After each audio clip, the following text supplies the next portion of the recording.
Assalamualaikum warahmatullahi wabarakatuh. Waalaikumsalam warahmatullahi wabarakatuh. Terima kasih jawabannya. Gimana kabarnya Bapak Ibu? Semoga selalu sehat-sehat. Luar biasa. Apalagi di masa pandemi ini ya, kita harus banyak-banyak berdoa, banyak-banyak berikhtiar pastinya. Jadi jangan sampai kita menyerah dengan keadaan ya. Di masa pandemi yang namanya kesehatan itu akhirnya menjadi nomor 1. Betul Bapak Ibu? Oke, sebelum kita mulai sharing-sharing apa nih, saya ingin menyampaikan sebuah video. Oke, videonya adalah seperti ini. Ya.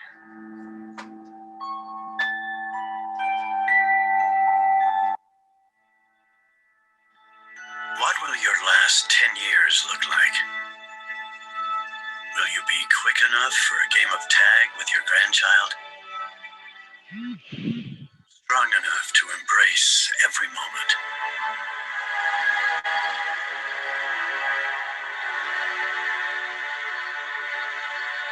Will you grow old with vitality? Or get old with disease?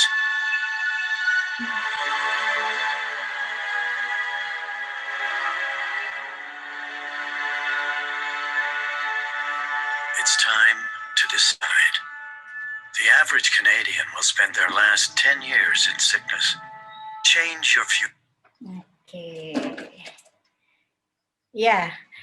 Ketika Bapak Ibu melihat tayangan barusan, apa yang terbayang Bapak Ibu? Pengen memilih yang mana? Apa yang ingin dirancanakan oleh Bapak Ibu? Tua tapi sehat.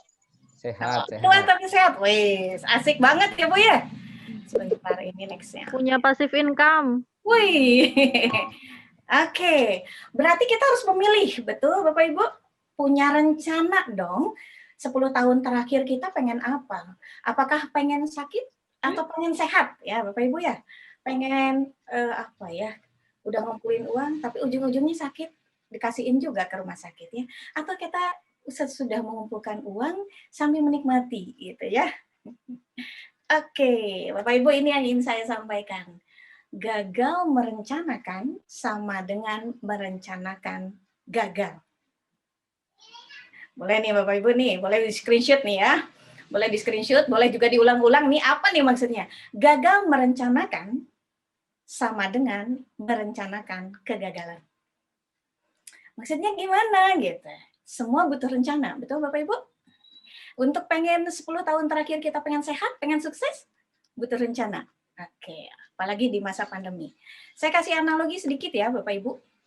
Nih, siapa yang pernah main golf?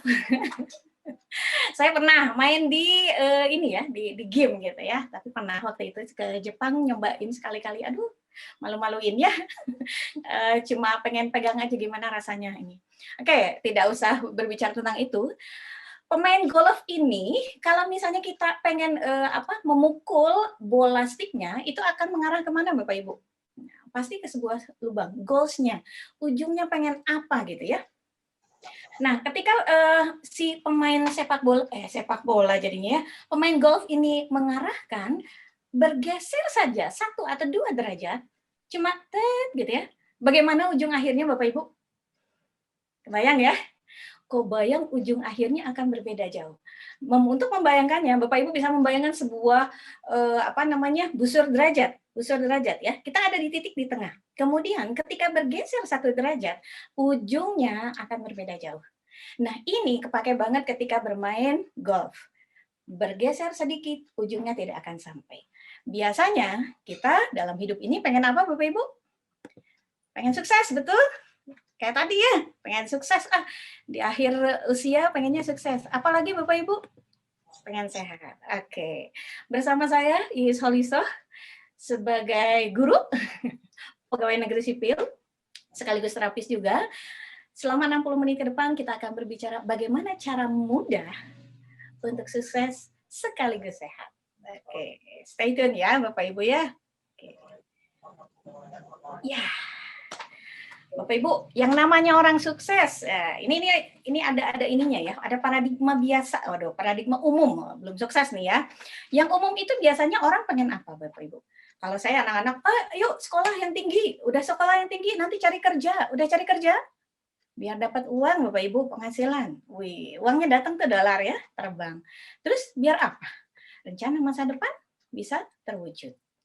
Nah, masalahnya kalau Bapak Ibu udah nggak kerja, misal, nauzubillah min dzalik ya, sakit atau apapun lah gitu ya, kira-kira bisa nggak dapat penghasilan Bapak Ibu? Kayaknya kabur lagi. Kalau kabur, rencana masa depan kira-kira gimana Bapak Ibu? Nah, ya, kebayang ya. Oke, kalau begitu, terus gimana dong? Nah, selama ini akhirnya beberapa, ya dari tahun berapa ya, saya belajar tentang bisnis, 2012 lah ya, saya belajar tentang bisnis. Ini ternyata ada paradigma sukses Bapak Ibu. Bahwa ternyata yang namanya kerja, itu bukan untuk mencari penghasilan saja Bapak Ibu, tapi cari aset gitu.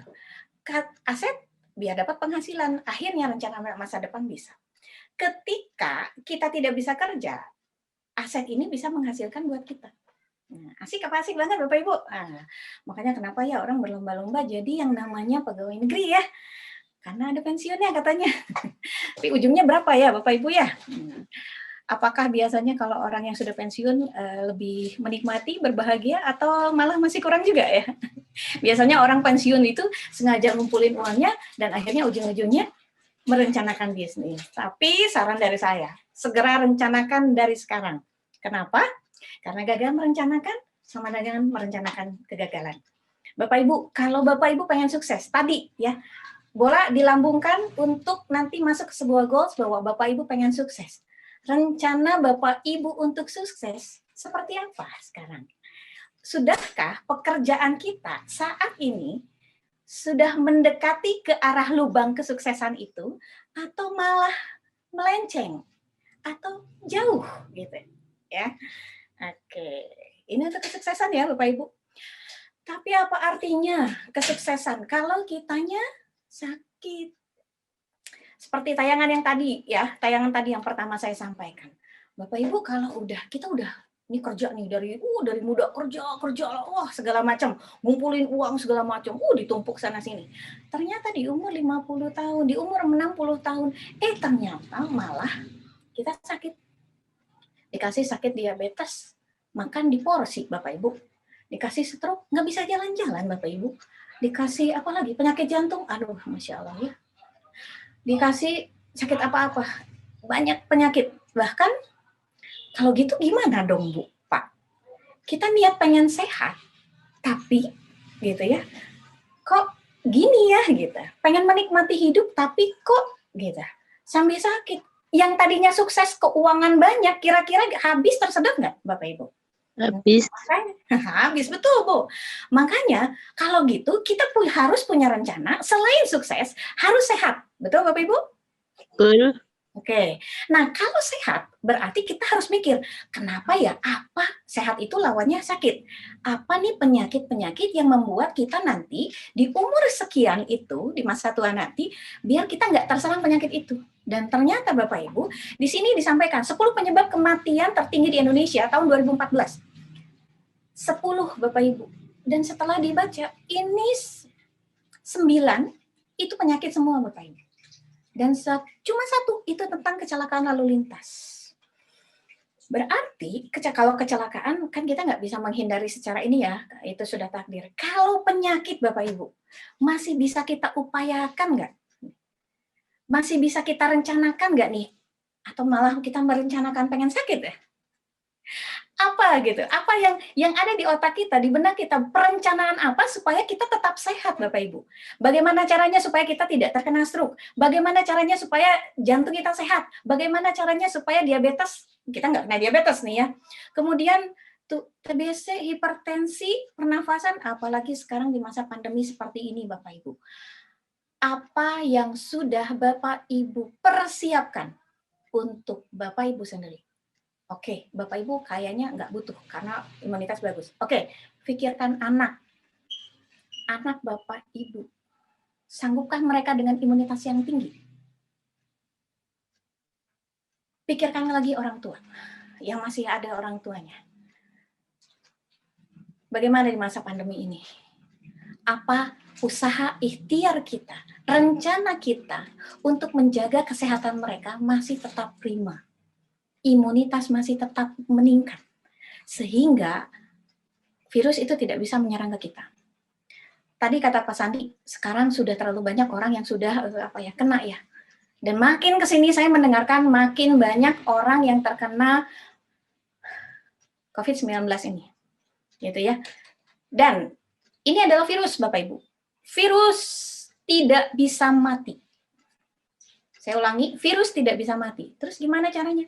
Yang hanya bisa kita lakukan adalah meningkatkan imunitas. Bagaimana caranya? Nah, sekarang justru saya mau nanya ke Bapak Ibu. Kira-kira nih, Bapak Ibu sudah mempersiapkan belum bagaimana merencanakan menjaga kesehatan supaya imunitas kita meningkat biar virus corona, nggak usah jauh dulu yang nanti ya, yang 50 tahun ke atas nanti. Sekarang saja Bapak Ibu. Ketika udah ada tetangga, saudara jauh, kemudian daerah lingkungan kita sudah mulai terkena, ada yang terkena COVID-19, kira-kira gimana? Apa yang kita rasakan? Ya. Makanya siap-siap Bapak Ibu, rencananya untuk sehat seperti apa? Kesehatan memang bukan segalanya Bapak Ibu, namun tanpa kesehatan segalanya bukan apa-apa. Betul? Oke. Makanya tadi saya bilang, gimana ya cara kesehatannya? Kita jaga kesehatannya dengan cara apa Bapak Ibu? Saya seorang terapis juga. Kenapa sih saya terjun di dunia kesehatan seperti ini? Karena saya awalnya dulu banyak keluhan juga. Makanya saya berpikir, saya gimana ya di umur nanti gitu ya, udah pensiun pengennya menikmati hidup lah. Ini ya banyak keluhan. Saya dulu punya benjolan, punten di payudara. Kebayang nanti sudah benjolan nanti tumor jadi kanker, saya udah nggak bisa tidur semenjak itu. Kemudian saya punya turunan diabetes, tapi karena pemahaman yang salah, akhirnya menjadi kadar gula saya bukannya tinggi, tapi sangat rendah. Jadi namanya hipoglikemik gitu ya. Kadar gula saya bisa jatuh banget gitu kalau saya nggak ngatur pola makan. Dulu karena saya ketidaktahuan saya. Terus saya cari-cari, makanya kenapa saya berdoa, ya Allah, tolong ditunjukkan apa solusi yang terbaik untukku, keluargaku. Aku pengen sehat. Aku ingin menikmati hidupku nanti di akhir-akhir nanti. Beribadah dengan nyaman gitu ya, menikmati hidup. Akhirnya Allah takdirkan saya untuk banyak belajar tentang Tibbun Nabawi. Belajar tentang kesehatan, walaupun nggak jadi guru, nggak jadi dokter ya maksudnya, tapi jadi guru lah ya. Akhirnya gurunya, makanya kenapa Allah takdirkan saya menjadi guru IPA gitu ya. Ya alhamdulillah berarti ada hubungannya seperti ini. Akhirnya saya terus mencari informasi, belajar gitu ya tentang kesehatan. Dulu mikir, pernah ngedengar nggak Bapak Ibu? Kesehatan kamu itu kayak you are what you eat. Kamu itu apa yang kamu makan. Ternyata sekarang sudah tidak atau kurang relevan Bapak Ibu. Adanya sekarang you are what you drink. Nah, kenapa? Akhirnya saya cari tahu banyak Bapak Ibu tentang ini gitu. Oh, air dulu ya. Dulu saya kan terapis nih, terapis bekam. Ketika saya ngebekam orang, pas ngeliat ditarik tuh darahnya, ya Allah, ini darahnya kental banget. Saking kentalnya tuh susah Bapak Ibu. Jadi gimana ya? Ya pantas. Akhirnya saya melihat, darah ini kan 90% air. Sehingga saya menyarankan kepada pasien saya, aduh Bu, tolong dong minumnya dulu lah, sekarang perbaiki gitu ya. Minumnya dulu yang banyak. Nanti baru ya dibekam lagi gitu. Karena ini susah Bu keluarnya. Bapak Ibu coba bayangin. Kalau misalnya jantung darah kita itu kan mengalir, kemudian jantung kita itu ibarat pompa ya, pompa. Kemudian pembuluh darah kita nih, pembuluh darah kita itu sampai yang ke ujung-ujung itu ibaratnya kayak solokan-solokan gitu. Nah, solokannya itu airnya dikit, sampahnya banyak. Mampet nggak Bapak Ibu? Kebayang nggak? Nyambung nggak ke penyakit jantung? Bayang ya, itu baru jantung. Makanya waktu yang dulu pertemuan sebelumnya saya berbicara tentang kidney gitu ya, ginjal. Minumlah sebelum minum dilarang. Itu materinya bisa panjang juga. Ini ngobrolin tentang darah. Darah aja sampai 90%. Akhirnya saya mikir, oh iya ya, ini kayak gini. Oke, saya mau uji coba dulu, Bapak Ibu. Saya pas dikasih kangen water, langsung percaya gitu. Buka-bukaan ya. Saya nggak langsung percaya. Saya uji coba sendiri Bapak Ibu.